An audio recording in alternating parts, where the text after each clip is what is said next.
नमस्कार, आपका स्वागत है। आप देख रहे हैं टीएनए और मैं हूं अंकित पचौरी। आपने सुना होगा कि भारत विश्व का सबसे बड़ा लोकतंत्र है। लोकतंत्र यानी जनता का तंत्र, जिसमें सबसे बड़ी ताकत आपके वोट की होती है।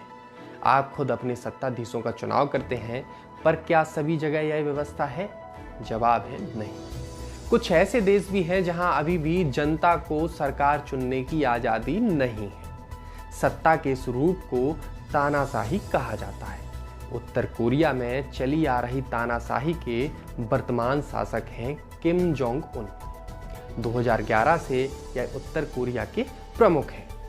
2011 से पहले किम जोंग उन के पिता किम जोंग इल वहां के शासक थे, जिनकी मृत्यु के बाद किम जोंग उन ने खुद को वहां का सुप्रीम लीडर नियुक्त कर दिया। पिछले महीने यह अफवाह पूरी दुनिया में फैली कि किम की मौत हो चुकी है।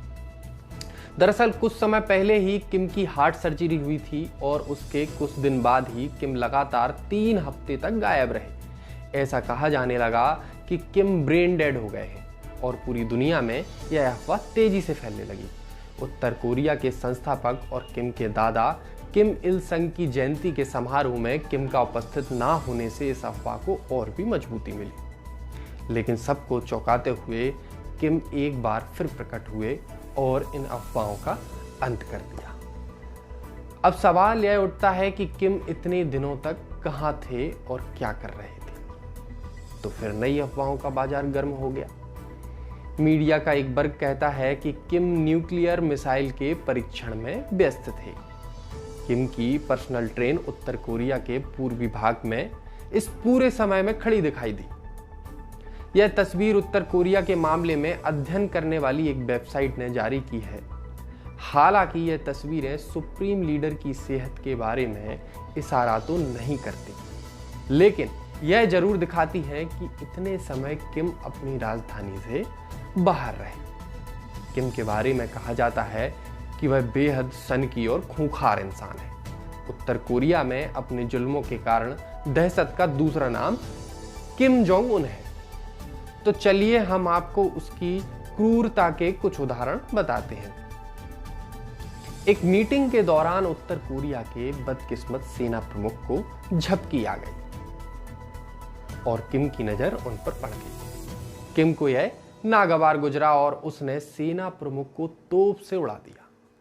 किम ने अपने उस फूफा को शिकारी कुत्तों के सामने डलवा दिया, जिसने उसे सियासत की बारीकियां सिखाई थी।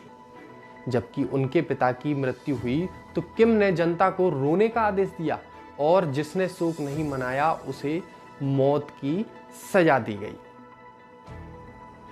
यह तो हुआ अंतर कोरिया के सुप्रीम लीडर के मौत का सच। अब आपको एक और फैक्ट बताते हैं जिस पर विश्वास करना थोड़ा कठिन है। दरअसल जब पूरी दुनिया कोरोना के संकट से जूझ रही है, तब भी उत्तर कोरिया में एक भी कोरोना केस नहीं है। अमेरिका का कहना है कि कोरोना वायरस के मामले में उत्तर कोरिया झूठ बोल रहा है। यदि सच में उत्तर कोरिया ने कोरोना को काबू कर लिया है तो यह उनके लिए बड़ी उपलब्धि है और इस मामले में हमें उत्तर कोरिया के supreme leader Kim Jong Un की तारीफ करनी ही चाहिए। यदि आप यह वीडियो फेसबुक पर देख रहे हैं तो हमारा पेज लाइक करें। यदि यूट्यूब पर देख रहे हैं तो हमारे चैनल को सब्सक्राइब करें।